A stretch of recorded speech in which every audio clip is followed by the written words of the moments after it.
तो राधा कृष्ण की जो प्रेम जब तरल के रूप में रहता है वो राधा कुंड के जल के रूप में रहता है।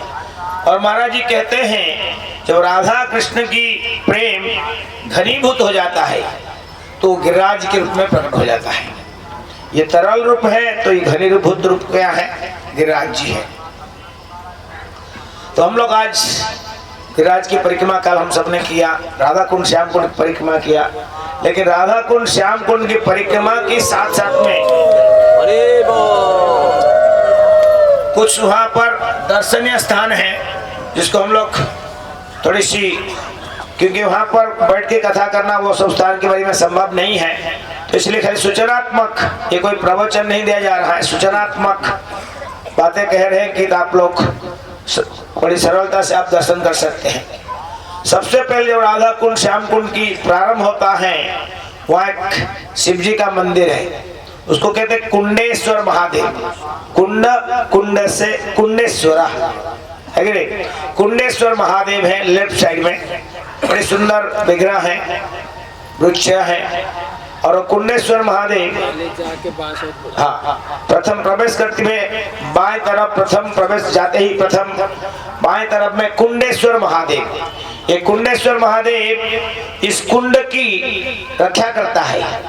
जैसे कहा गया है जहाँ जहाँ पवित्र स्थान होती है, जैसे कि हमने ऑलरेडी बोल चुके हैं, मथुरा में 4 महादेव है जिनको क्षेत्रपाल कहते हैं। पूरा ब्रजमंडल में 4 महादेव हैं जो किसको दिक्पाल कहते हैं। क्षेत्रपाल और दिक्पाल में क्या अंतर है?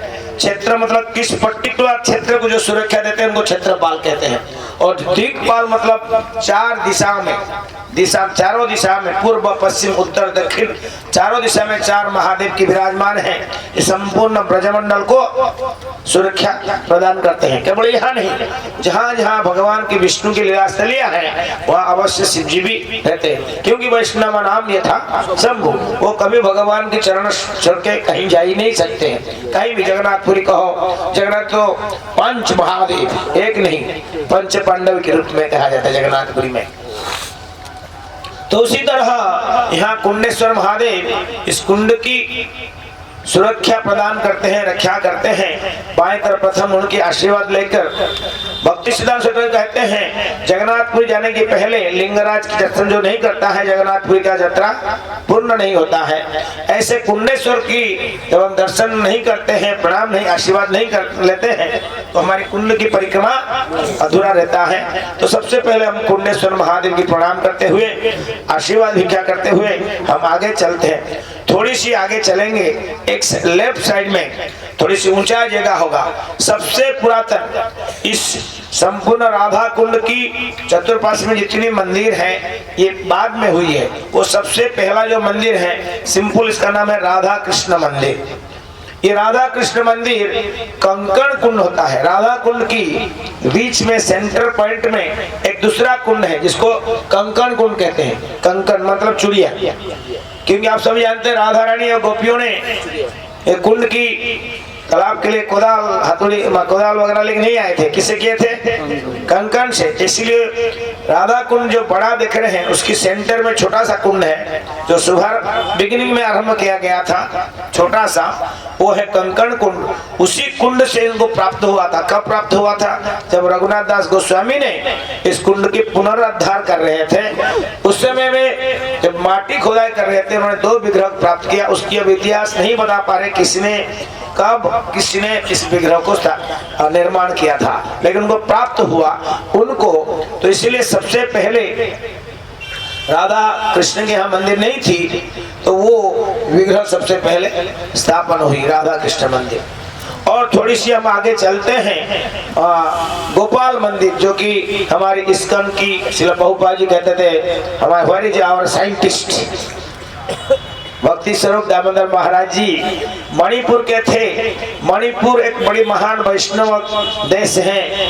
तो वहाँ के जो राजा हैं, राधा कुंड की इतनी श्रद्धा उनके अंदर थी, उन्होंने क्या किया ना, यहाँ पर एक मंदिर बनाया ताकि वो कभी कभी आते थे, वहाँ रहा करते थे। अंत समय में उन्होंने इसको इस्कन को दे दिए, भक्ति स्वरूप दामोदर महाराज दे दिए, और आज भी वो सेंटर चल रहा है। और उसके पीछे जरूर हम सबको दर्शन करना चाहिए, इस मंदिर को दर्शन करें।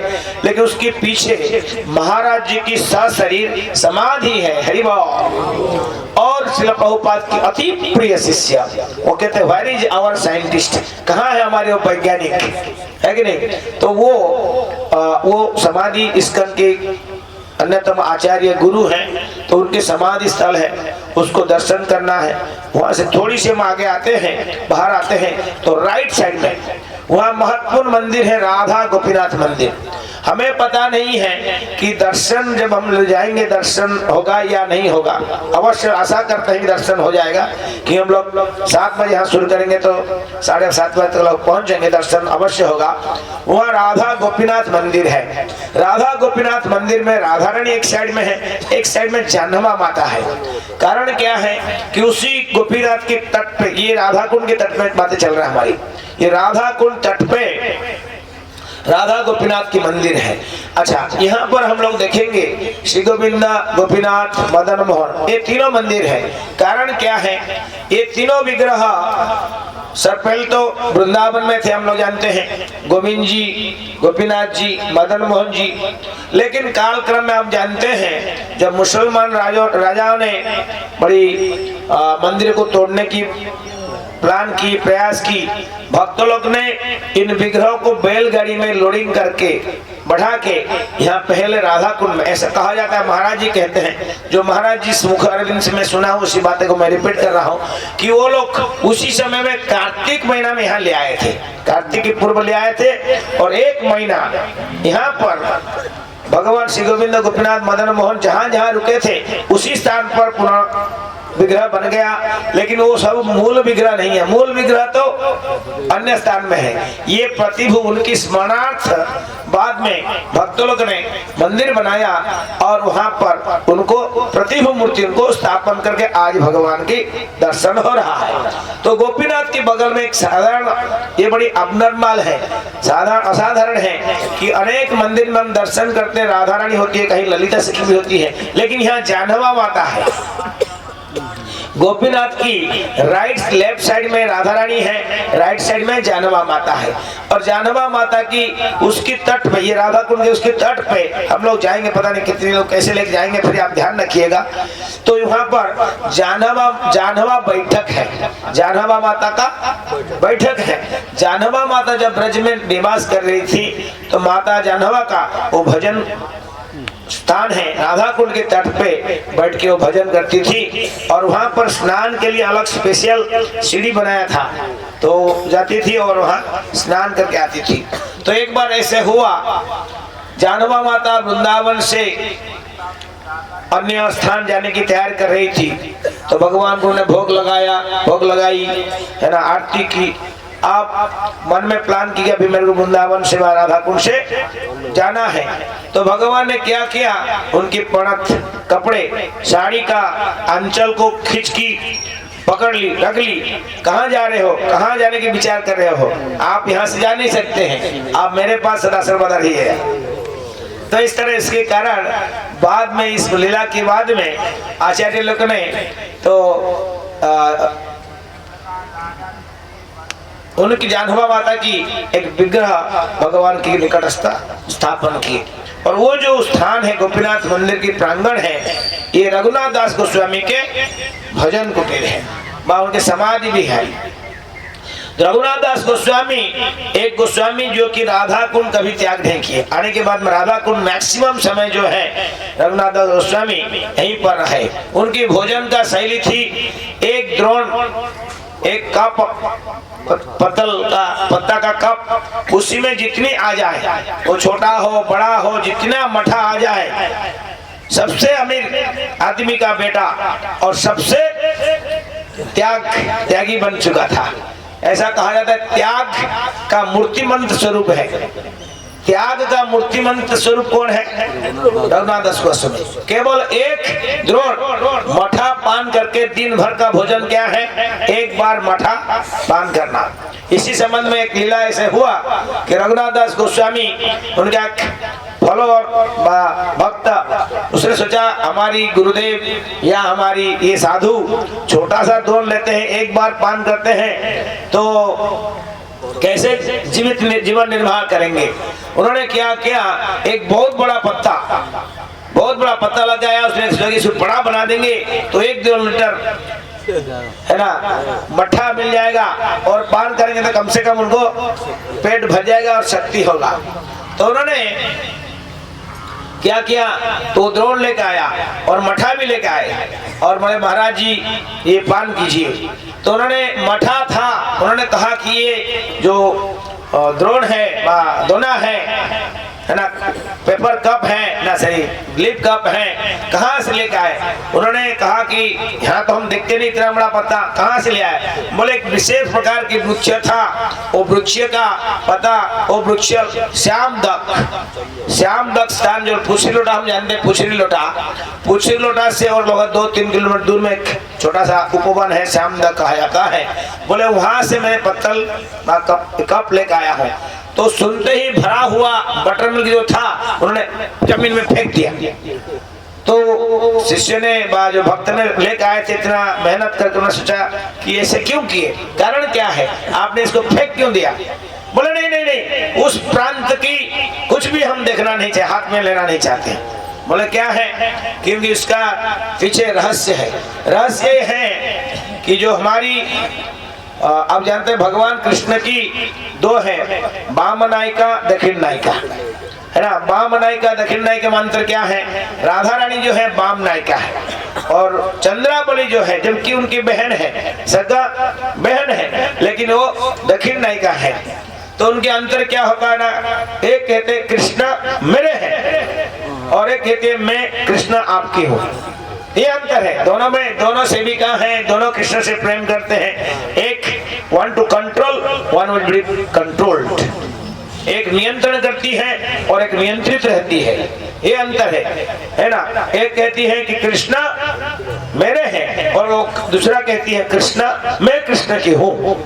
तो हमारी जो देखिए, हमारी जो एक रघुनाथ गोस्वामी ये कैसे हैं, ये राधा रानी की अनुचरी है। तो वो राधा रानी की मंजरी है, सखी है। तो वो जब नाम कंपटीशन, स्पिरिचुअल कंपटीशन होती है, महाराज जी सब आप जानते हैं, हमारी वहाँ में कंपटीशन होती है कि इसको स्पिरिचुअल ट्रांसजेंडर कंपटीशन कहते हैं, इसको हमारी जो कंपटीशन को कंपेयर नहीं कर सकते हैं। तो इस तरह की बातें, तो रघुनाथ दास गोस्वामी वहाँ भजन करते थे और राधा रानी की अति प्रिय, हमारी संप्रदाय की अति प्रिय आचार्य हैं। और रघुनाथ दास गोस्वामी आज जो राधा कुंड श्याम कुंड हम दर्शन करते, इतना सुंदर निर्माण हुआ है, ये रघुनाथ दास गोस्वामी का देन है। और उनका इतने वैराग्य मूर्तिमंत हैं, वो कभी भी अपनी भजन कुटी नहीं बनाए। तो एक बार सनातन गोस्वामी जानते हैं प्रत्येक दिन गिरिराज की परिक्रमा लगाते थे। तो एक बार क्या हुआ, सनातन गोस्वामी देखे कि रघुनाथ दास गोस्वामी अपना भजन कर रहे हैं और एक हाथी एक शेर वहाँ उसी कुंड में, उसमें देखिए कितना खतरनाक जगह था 500 वर्ष पहले, एक जंगल, घनघोर जंगल था और राधा कुंड की तट पे भजन कर रहे, कौन कर रहे हैं, तो एक शेर भी वहाँ पानी पी रहा है और एक व्यक्ति लाठी पकड़ के उनको सिक्योरिटी जैसा खड़ा है और वो भगवान स्वयं कृष्ण थे। और सनातन गोस्वामी आए और बहुत डांटने लगे, तुम यहाँ भजन के लिए आए तो सेवा के लिए आए कि सेवा में लगाने के लिए आए भगवान को, वो देखे कि भगवान है, समझ गए। तो उन्होंने इसको डांटा, छोटा सा भजन कुटीर बना लो। फिर उन्होंने इतना इनको सीरियस नहीं लिया। फिर सेकंड टाइम उन्हें परिक्रमा कर रहे थे, देखे कि वो भजन कर रहे हैं, कड़क धूप है और कोई महिला ने अपना अंचल से छत्रा दे छाया दे प्रदान कर रही है। तो सनातन गोस्वामी ने पुनः कहा, क्या है, निकलो यहाँ से, तुम भजन करने का है, तुम्हारी अधिकार नहीं है।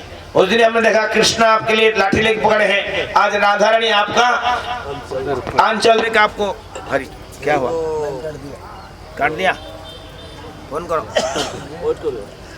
छोटा माइक है ना, छोटा माइक है कहाँ, माइक वाला साउंड वाले कहाँ गए। नेपाल से जो आए हैं, उड़ीसा से आए हैं, तालाब होता है, पुकुर होता है, और पुकुर में एक दो जगह में घाट होता है, और चतुर्पाशी में मिट्टी होता है, कीचड़ होता है। तो उन्होंने सुना, सोचा मन में, केवल मन में सोचा कि ये जो कुंड है बड़ी सुंदर भाव से इसकी निर्माण होना चाहिए। आगे चल के सब इस्कन के भक्त आएंगे, लाखों लोग आएंगे तो स्नान करेंगे, कैसे होगा।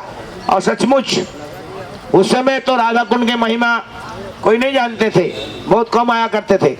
अब क्या, हम 20-30 साल के बाद, 30 साल के पहले इस राधा कुंड की जो बहुलाष्टमी को हम लोग कीर्तन, अपनी परिक्रमा के भक्त लोग कीर्तन करके जाते थे। अभी कीर्तन क्या, आप खुद अपने चल नहीं सकते हो। पूरा कीर्तन मंडली लेके हम वो 3 परिक्रमा करते थे, भक्तों को जोर जोर से कीर्तन करते थे। अभी तो कीर्तन का एंट्री नहीं कर सकते और खो जाएंगे, पूरा 100-200 होते हैं और पब्लिक ज्यादा नहीं होता था। तो इसीलिए संख्या धीरे धीरे बढ़ते जा रहा है। राधा कुंड की महिमा, राधा रानी की महिमा बढ़ता जा रहा है। तो उस संबंध में तो उन्होंने सोचा केवल मन में सुंदर घाट की निर्माण होना चाहिए। ये कथा महाराज जी बोल चुके हैं, राइट? आप लोग सुने कि नहीं कथा? सुने?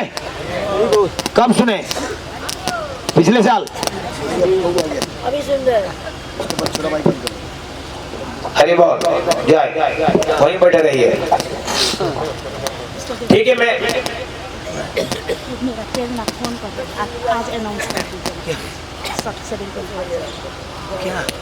पैसा दिया ना, पैसा दिया ना मैंने, इसका अनाउंस कर दीजिए। आपको दिया था ना मैंने 17,000 नाम भी दिया था। खास कर दीजिए रात को ब्रेकफास्ट कर रिकॉर्ड थोड़ा सा। तो उन्होंने मन में केवल सोचा। मैं कभी कभी सोचता हूँ, जो प्रभुपाद जी ने शब्द लिखे हैं, purity is the force, purity is the force, उसके बारे में मन में मैं बहुत बार सोचता हूँ और सत्य है। देखिए, शुद्ध भक्त जो सोचते हैं वो कैसे होता है। उन्होंने सोचा कि हाँ, राधा कुंड की सुंदर निर्माण होना चाहिए। केवल मन में सोचा, किसको बोला भी नहीं, बोला भी नहीं, मन में केवल सोचा। और वो दूसरा व्यक्ति जो सेठ जी कई लाखों स्वर्ण मुद्रा लेके बैलगाड़ी में लोडिंग करके कहाँ ले जा रहे थे? बद्रीनाथ, धर्मशाला बनाने के लिए। भगवान ने उसी रात को कहा, ए सेठ जी कहाँ जा रहे हो? हमें धर्मशाला, बद्रीनाथ सिंह, बद्रीनारायण ने सपने में आया। उन्होंने कहा, सेठ जी यहाँ धर्मशाला बनाने की जरूरत नहीं है, तुम राधा कुंड जाओ, राधा कुंड जाओ। राधा कुंड में हमारी प्रिय भक्त रघुनाथ दास गोस्वामी बैठे हैं, वो उनको धन की आवश्यकता है, आप वहीं जाओ और आप उनको धन दे दो, वो कार्य आगे बढ़ाएंगे। और वो व्यक्ति यहाँ आया, बैलगाड़ी में लोडिंग किया गया स्वर्ण मुद्रा, कहा राधा कुंड में कौन है? रघुनाथ दास गोस्वामी। और पता लगा, उनके चरण में प्रणाम किया और सारी स्वर्ण मुद्रा वहां दिया, जिसके कारण जो राधा कुंड आज हम दर्शन कर रहे हैं, ये रघुनाथ दास गोस्वामी का देन है। उन्होंने सबसे पहले राधा कुंड की निर्माण की और निर्माण करते ही सुंदर स्क्वायर एकदम बनाया। जब श्याम कुंड की तैयार करने की लगी, बनाने खुदाई किया, उसको भी ऐसा सुंदर स्क्वायर बनाना चाहते थे। तो वहां पर उसी रात को, उसी दिन प्लान था, वहां 5 पेड़ था। पता नहीं कितने भक्त देखे, मैं देखा हूं अपनी परिक्रमा बिगिनिंग में, 1 पेड़ था, अभी 1 पेड़ भी नहीं है, समझे कि नहीं? तो वहां 5 पेड़ था। वो 5 पेड़ रात को पांचों भाई रघुनाथ दास गोस्वामी के सामने पहुंच गए। बोले, हे रघुनाथ गोस्वामी, हम 5 भाई 5 पांडव है, ये पेड़ के रूप में यहाँ हम नित्य वास करते हैं, भगवान राधा कृष्ण के नित्य दर्शन करते हैं, कृपा करके हमको मत काटिएगा। तो इसीलिए राधा श्याम कुंड की जो साइज है वो थोड़ा सा नैरो है, आगे बढ़ जाता है, स्क्वायर नहीं है। और कई भक्त कहते हैं वो राधा श्याम कुंड की जो आकृति है, ये भगवान के चरण जैसा है। कि हमारे पैर कैसा होता है, पीछे पतला कम होता है और आगे बड़ा होता है। तो आप देखिए, आज ध्यान से देखिएगा। और भगवान की श्याम कुंड की जो चिन्ह आकृति उसी तरह है। क्योंकि भगवान ने यहाँ पर जो श्याम कुंड प्रकट कैसे कराया था, मैंने आपको कहा था कृष्ण कुंड को बांसुरी से, राइट। लेकिन ये भगवान ने यहाँ बांसुरी नहीं, अपनी राइट हैंड की साइड जो पैर है उसको जमीन में दबा दिए थे, और वही सभी पवित्र नदियां, थोड़ा गर्त हो गया, पैर में धक्का मार दिए पैर में, तो वही थोड़ी सी गर्त हुआ और सभी देवी देवी को बुलाया था। तो अभी में लगता है कि भगवान के चरण चिन्ह जैसा उसकी आकृति बना है। 5 पांडव का दूसरा कारण है, जो भी है। तो रघुनाथ दास गोस्वामी एक महान भक्त हैं, जिनके कारण, जिनकी कृपा से हम आज राधा कुंड और श्याम कुंड के सुंदर भाव से दर्शन स्नान कर रहे हैं। और वहीं से हम आगे थोड़ा चलते हैं। हाँ, राधा कुंड के तट से जाते ही वहाँ छोटी सी दरवाजा होगा, वहाँ से हम प्रवेश करेंगे तो 3 गोस्वामी की, पहले गोपाल भट्ट गोस्वामी की भजन कुटीर मिलेगा, उसके पीछे 3 गोस्वामी कहते हैं, 3 गोस्वामी की समाधि है। 3 गोस्वामी, कृष्णदास कविराज गोस्वामी, रघुनाथ दास गोस्वामी और गोपाल भट्ट गोस्वामी का, ये तीनों गोस्वामी की समाधि स्थल है। और उसके पीछे ही एक सुंदर घाट है जो पंच पांडव घेरा कहते हैं, पंच पांडव घेरा कहते हैं, उसके पीछे ही पंच पांडव घेरा है, वृक्ष के घेरा है। वहाँ एक सुंदर घाट है, उसका घाट का नाम है मानस पावन घाट। और घाट का नाम क्या है? मानस पावन। किसका मानस पावन घाट है? ये राधा रानी की अति प्रिय है। जैसे श्याम कुंड राधा रानी कृष्ण को प्रिय है, तो इसी तरह राधा कुंड कृष्ण को प्रिय है। और जैसे राधा रानी को कृष्ण प्रिय है, इस तरह राधा रानी को कृष्ण कुंड ही, श्याम कुंड जो है प्रिय है। तो राधा रानी राधा कुंड में स्नान तो जल क्रीड़ा अवश्य करती है, लेकिन वो सबसे पहले आके उनकी प्रियतम कृष्ण कुंड व श्याम कुंड में ये मानस पावन घाट जो है पर्टिकुलरली राधा रानी की स्नान का स्थान है। तो राधा रानी नित्य स्नान करती है। आप कभी जाएंगे तो दोपहर में सदा आपको स्नान करते हुए मिल जाएगी, इतनी हमारे पास। अब उसकी अर्थ महाराज में कहीं सुना नहीं महाराज जी, लेकिन घाट का नाम मानस पावन है, ऐसा। में लेकर ये राधा रानी चिंतन किया कृष्ण के, कृष्ण नहीं आया तो कृष्ण का चिंतन किया, करने के बाद स्नान किया, जब मानस पावन घाट, मन से चिंतन किए भगवान कृष्ण के उसी घाट में, मन से चिंतन किए, इसलिए मानस पावन घाट कहा गया है। तो उसी की तट पे और भी 2-3 आचार्य की समाधि स्थान है, भजन कुटीर है। विशेष करके कृष्णदास कविराज गोस्वामी की भजन कुटीर है। वहाँ इस भजन कुटीर की वहीं पर उन्होंने श्री चैतन्य चैतन्य जो है वहीं बैठ के उन्होंने उसको रचना किए थे श्याम कुंड के तट पर। उसको दर्शन करते थोड़ी सी हम पीछे से लेफ्ट साइड में चलेंगे तो एकदम मेन रोड में आ जाएंगे। मेन रोड में आते ही वहाँ पर राइट साइड में एग्जैक्ट राइट साइड अपोजिट में गोविंद देव की मंदिर है, राधा गोविंद देव की। तो राधा गोविंद का दर्शन करेंगे और उसकी बगल में ही है जिह्वा मंदिर है। क्या है? जिह्वा, टंग, जिह्वा, जीव का मंदिर है। तो सरप्राइज होता है ये जीव क्या होता है। ये गिरिराज की मुख है, इसका ये दूसरा प्रमाण है। जब रघुनाथ दास गोस्वामी ने कुंड की पुनरुद्धार किया तो आप जानते हैं उस समय कोई हैंडपंप बोरिंग ऐसे नहीं था, तो एक सुंदर कुआं था जो कुआं के पहले से ही था। तो उसको उन्होंने पुनरुद्धार किया, खोदाई किया, भाई जो भजन करेंगे जल पान करेंगे। तो जब खोदाई कर रहे थे तो आयरन की लोहा की साबुल मार रहे थे। तो साबुल जब मार रहे थे पत्थर नीचे था, तो एक पत्थर में जोर से मारे, पत्थर से खून निकलना शुरू हो गया। पत्थर से खून निकला। जब खून निकला तो हल्ला मच गया, भाई कैसे हुआ, क्या हुआ ऐसे। तो उसी रात खून निकाला तो उन्हें सरप्राइज हो गए और भगवान ने स्वप्नादेश दिया, गिरिराज ने स्वप्नादेश किया, तुमने मेरी जिह्वा के ऊपर तुमने आघात किया है, ये मेरी जिह्वा है। तो इस तरह के उन्होंने कहा है। तो इसको फिर वो शिला को लेकर स्थापन किया गया है और उसको मंदिर का नाम रहा जिह्वा मंदिर। जीवा मंदिर के बाद में हम लोग थोड़ी सी आगे चलते हैं। लेफ्ट साइड में जगन्नाथ मंदिर है। कब कैसे स्थापन हुआ उसके बारे में हमें कोई सूचना नहीं है, लेकिन जगन्नाथ जी क्या वहाँ मंदिर है। और थोड़ी सी हम आगे चलते हैं तो इसको कहते हैं श्री जीव गोस्वामी घेरा।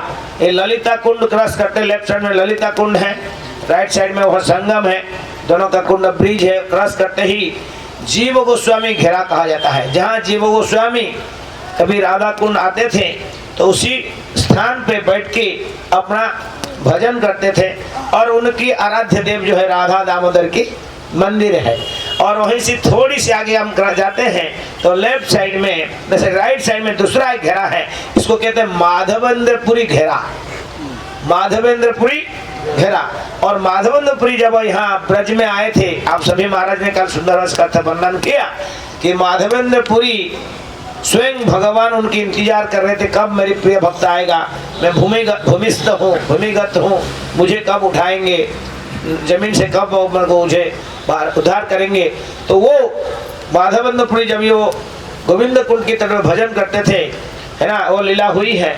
लेकिन यहाँ पर जो राधा कुंड में व श्याम कुंड में आते थे तो श्याम कुंड के तट पर तो ये माधवेंद्रपुरी घेरा, घेरा मतलब बंगाल में आंगन कहते हैं, न कि बाड़ी कहते हैं। घेरा मतलब चतुर्पाश में घेरा हुआ जो जगह अपनी स्थान है, घर है, घर कह सकते हैं। चलिए उड़िया भाषा में घर कहते हैं, हिंदी में भी कहते हैं, और बंगाली में बाड़ी कहते हैं। बाड़ी कुदाई, घर, घर समझते हैं, घेरा, घर से घेरा। तो माधवेंद्रपुरी घेरा है। थोड़ी सी हम आगे चलते हैं तो राइट साइड में तुरंत चैतन्य महाप्रभु का, चैतन्य महा जिसको कहते हैं तमाल ताला, है ना, एक तमाल वृक्ष आज तो नहीं है, लेकिन महाप्रभु जब आए थे, चैतन्य महाप्रभु जब राधा कुंड में आए और राधा कुंड श्याम कुंड की स्वयं प्रकट कराया। कालीबाड़ी गोरीबाड़ी दो खेती था, है कि नहीं। कालीबाड़ी गांव के लोग कहते धान की खेती होता था, कुंड था, धीरे धीरे सूख गया तो खेती बन गया। तो कालीबाड़ी वहाँ महाप्रभु कीचड़ में लोट-पोट रहे हैं। बोले क्या कर रहे, बोले राधा कुंड श्याम कुंड है। स्वयं चैतन्य महाप्रभु ने इनको प्रकट कराया। राधा कुंड श्याम कुंड किसी को पता नहीं था, कालीबाड़ी गोरीबाड़ी कहते थे। महाप्रभु ने इसको प्रकट कराया तो वही चैतन्य महाप्रभु आके वहाँ श्याम कुंड के तट पे एक तमाल वृक्ष था, तो वहाँ बैठ के वो अपना भजन करते थे। महाप्रभु बैठक। और थोड़ी सी आगे चलते हैं तो नित्यानंद प्रभु का बैठक है। नित्यानंद प्रभु जब आए थे तो भी यहाँ पर भजन किए। और राइट साइड में राधा मदन मोहन मंदिर। तो मैं आपको कहा था कि राधा गोविंद, श्री गोविंद, गोपीनाथ और मदन मोहन तीनों विग्रह यहाँ आए थे कि तीनों मंदिर हैं। और छोटे मोटे मंदिर तो वहाँ प्रत्येक घर मठ के अंदर विग्रह है, लेकिन हमारी गौड़ीय परंपरा धारा में ये तीनों मंदिर जो है बड़ी प्रसिद्ध है। तो तीनों मंदिर दर्शन करते ही, राधा मदन मंदिर दर्शन करते ही तुरंत हम राइट साइड में चलेंगे तो हम संगम स्थान में पहुंच जाएंगे। जैसे गंगा जमुना सरस्वती का संगम है, ऐसे यहाँ राधा कुंड और श्याम कुंड का संगम है। उसका पीछे रहस्य है।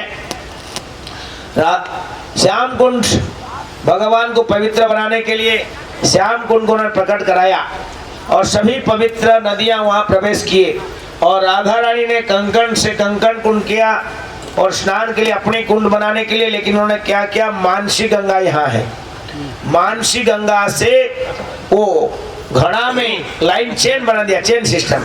यहाँ से एक एक घड़ा पानी भरते हुए कुंड को भरना चाहते थे, लेकिन भर नहीं पाया। काफी समय हो गया, देर हो रहा था, पानी डालते ही सूखा मिट्टी था, सूख जा रहा था। तो क्या करें, परेशानी हो गए थे। तो भगवान ने क्या किया, ये श्याम कुंड है, राधा कुंड है, तो उसके अंदर अपने बांसुरी लिया, ऐसे होल बना दिया, घुसा दिया। तो ये पानी का धारा उस कुंड में प्रवेश कर गया। तो इसलिए इसको संगम कहते हैं, अर्थात दोनों कुंड की जल एकत्र हो जाता है। तो वो संगम स्थान में हम लोग चलेंगे। हो सकता है हमारी जो पंडा है यहाँ का, वो पंडा वहाँ आ जाएगा तो हम सबको पुनः थोड़े आशीर्वाद देता है, संकल्प कराता है। तो दोनों कुंड में आप लोग, राधा कुंड श्याम कुंड, है ना, दोनों कुंड में आचमन करें, है ना, और वहीं सेंटर में प्रणाम करें। करते हुए हम पुनः वापस आ जाएंगे और जहाँ पर वहाँ से लेफ्ट टर्न करेंगे, राइट साइड में जाएंगे तो कुंडेश्वर महादेव जो हमने पहले से दर्शन किया था वहाँ करेंगे। तो वहीं हम राधा कुंड को, श्याम कुंड को प्रणाम करते हुए परिक्रमा का समाप्त करेंगे। ओके, आप गारंटेड नहीं है कि हम साथ में रहेंगे, है ना, चलेंगे साथ में, लेकिन साथ में रहेंगे कोई गारंटी नहीं है, और साथ में आएंगे कोई गारंटी नहीं है। शुभारंभ करेंगे साथ में आएंगे गारंटी नहीं है, लेकिन अवश्य 2-4 भक्त, अकेले मत रहिए, 2-4 भक्त रहिए। थोड़ा जानकारी जिनको है, जिन भक्तों को जानकारी है, प्रयास कीजिए आपके आसपास 2-4 बस 20 तो जो पहले आ चुके हैं, जो प्रथम बार आए हैं, जो पहले आए भक्त उनकी साथ में रहिए। साउंड सिस्टम रहेगा, कीर्तन चलते रहेगा, तो आप लोग हमारे साथ रहिएगा। ये सब लीला से दर्शन करके आएंगे, और आने के बाद में यहीं पर ब्रेकफास्ट होगा। ब्रेकफास्ट के बाद में ध्यान रखें, समय मिले आपको, समय मिले क्या, समय अवश्य मिलेगा। यहाँ से ज़्यादा नहीं, लगभग 1 किलोमीटर होगा, 1/2 किलोमीटर में, हाँ, कुसुम सरोवर की, तो कुसुम सरोवर है। कुसुम सरोवर में नारद जी ने स्नान करके गोपी बन गए थे। ऐसा आपकी शुद्धता, पवित्रता भाव होगा तो आप भी पुरुष लोग नारी बन सकते हैं, नारी लोग पुरुष बन सकते हैं। कोई गोपी बनना चाहते हैं प्रभु जी लोग, तो सावधान, समझे कि नहीं। तो कुसुम सरोवर है, और कुसुम सरोवर के तट पे नित्य वास करते कौन जी, उद्धव जी। और भगवान की जो महिषीगण जब द्वारका से आए तो कृष्ण की विरह वेदना में केवल कंटिन्यूअसली रो रहे थे, भोजन पानी जल त्याग कर दिए, रो रहे थे। मतलब कि वो ऐसा कहा जाता है, कोई लकड़ी गीला है तो जलता नहीं है, और सूखा है तो जल जाता है। उनका स्थिति ऐसा था, ना सूखा ना गीला, है ना, दर्द सूखा कहते हैं इसको। वो केवल आग लगता तो सही, जलता नहीं है, धुआं निकलता है, समझे कि बीच वाला स्टैंडर्ड है। मर भी नहीं रहे थे और जी भी नहीं पा रहे थे, क्योंकि कृष्ण के चिंतन कर रहे थे, विरह में चिंतन कर रहे थे कि कृष्ण मिलेंगे, उसी आशा में, और शरीर त्याग भी नहीं कर पा रहे थे, और साथ साथ में भौतिक और आनंद में भी है ना, सांसारिक जीवन में नहीं रह पाए कृष्ण की विरह से। तो यहाँ पर सांडिल्य ऋषि ने को पूछा, ब्रज जो उनके वज्रनाभ ने पूछा कि मेरी ग्रैंड मदर, ग्रेट ग्रैंड मदरों की दशा ऐसा है, हम क्या करें। उन्होंने कहा कि उद्धव जी यहाँ निवास करते हैं गुम्ल लता के रूप में, है ना, गुम्ल लता के रूप में यहाँ निवास करते हैं। आप जोर जोर से प्रेम से कीर्तन करेंगे तो उद्धव प्रकट हो जाएंगे, वो फिर आपको उपाय बताएंगे क्या करना है। तो यहाँ इसीलिए कुसुम सरोवर के पीछे काल हम लोग परिक्रमा करते हैं कि उद्धव कुंड, है ना, उद्धव कुंड की तट पे ऐसी प्रांत में वो नित्यवास करते हैं। क्यों नित्यवास करते हैं कि हम सभी जानते हैं, गोपियों ने स्वर्ग की कहते ना अमेरिका रिटर्न, इंग्लैंड रिटर्न, पहले जब कोई विदेशी से पढ़ के आता था, लोग बहुत, गांव के लोग उसको बहुत सम्मान देते हैं, आजकल तो कॉमन हो गया है कि नहीं। हाँ, अमेरिका रिटर्न है कि नहीं, I am from England, LLB from England UK। तो वो स्वर्ग से पढ़ाई करके आए थे। कौन? उद्धव जी स्वर्ग से, हेवन रिटर्न स्टूडेंट, समझे कि नहीं। लेकिन जब गोपियों के सामने आई, गोपियों के सामने वो फेल हो गए, फेंटेड हो गए। गोपियों की प्रेम भक्ति देखते ही उनकी ज्ञान नष्ट हो गया। हाँ, आप सोचो कि बड़े ड्रम के सामने डुगु डुगु बजाना कैसा होता है, ऐसा हो गया, समझे कि नहीं। बड़े ड्रम बज रहा है, कोई व्यक्ति डुग डुग बजा रहा है तो उसको कुछ सुनाई देगा, तो वो हार मान गए। और गोपियों की भगवान से कहा, मेरे को कुछ भी, हमें एक वरदान दे दो। बोले एक वरदान, क्या चाहिए उद्धव? मुझे आप इस ब्रज में कहीं गुम्ल लता बना दो, लता छोटे छोटे वृक्ष बना दो, बड़ा नहीं बनाना क्योंकि चरण का रज ऊपर जाएगा नहीं, छोटा वृक्ष या लता बना दो इसी रूप में। यहाँ उन्होंने एक ब्रज में कहीं भी नहीं कहा, उन्होंने स्पेशली कहा मुझे कुसुम सरोवर की आजू बाजू में, आस पास में दो। कि वो जानते थे कि प्रत्येक दिन आज भी आप 11 बजे, लगभग 11 बजे आप जाएंगे तो राधा रानी और गोपियां आपको दर्शन देंगे। कहाँ पर? हाँ, प्रत्येक दिन 10 से 12 के अंदर वो यहीं आते हैं और फूल चयन करते हैं और फूल की माला बनाते हैं और 12 से 1 बजे तक राधा कुंड में पहुंचते हैं, भगवान को माला पहनाते हैं, फिर जल क्रीड़ा करते हैं। ध्यान रखिए, हमको दिखाई नहीं दे रहा है हमारी आंखें, लेकिन ये जो राधा कुंड है, ये राधा कुंड की चतुर्पार्श्व में अभी भजन कुटीर बन गया है, लेकिन वहां पर 8 कुंज है, 8 कुंज है। नुकुंज में विराजो राधे श्याम, है ना। तो राधा कृष्ण की एक कुंज है और प्रत्येक सखी का, ललिता का कुंज है, विशाखा कुंज है, चित्रा, चंपकलता, रंग देवी, सुदेवी, है ना, सबकी अलग अलग कुंज है।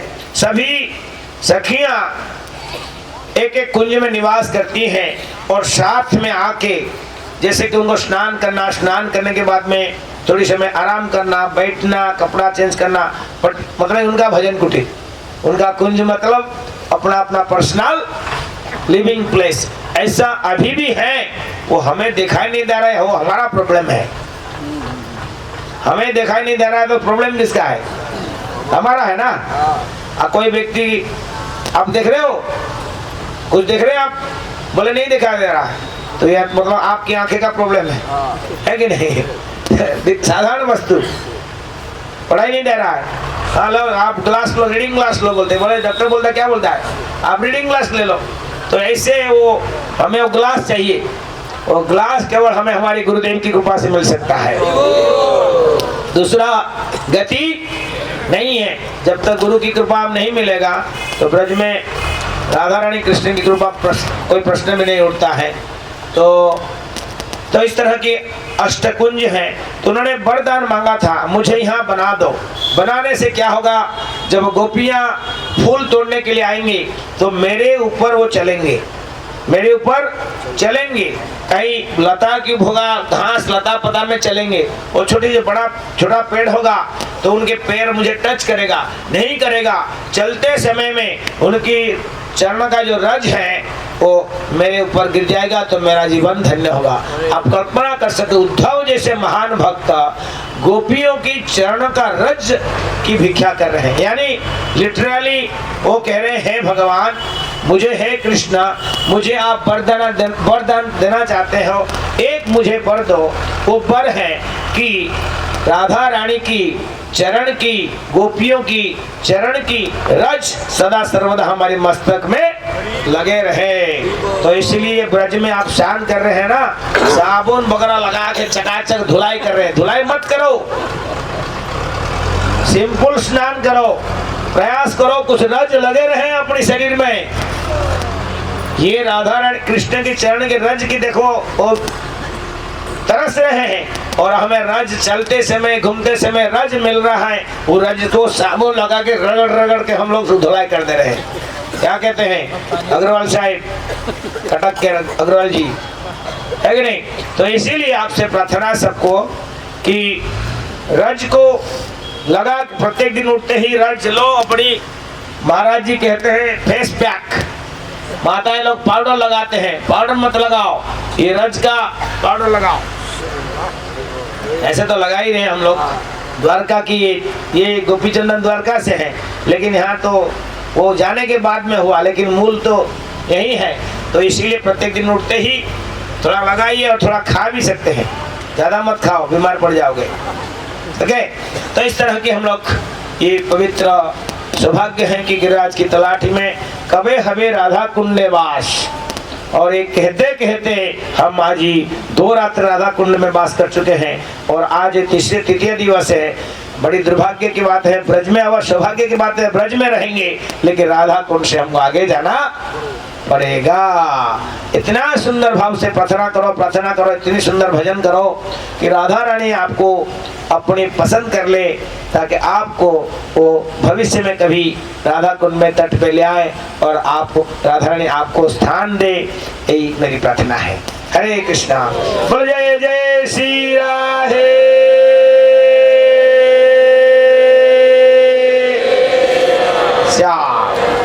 धन्यवाद। कोई प्रश्न है? प्रार्थना प्रश्न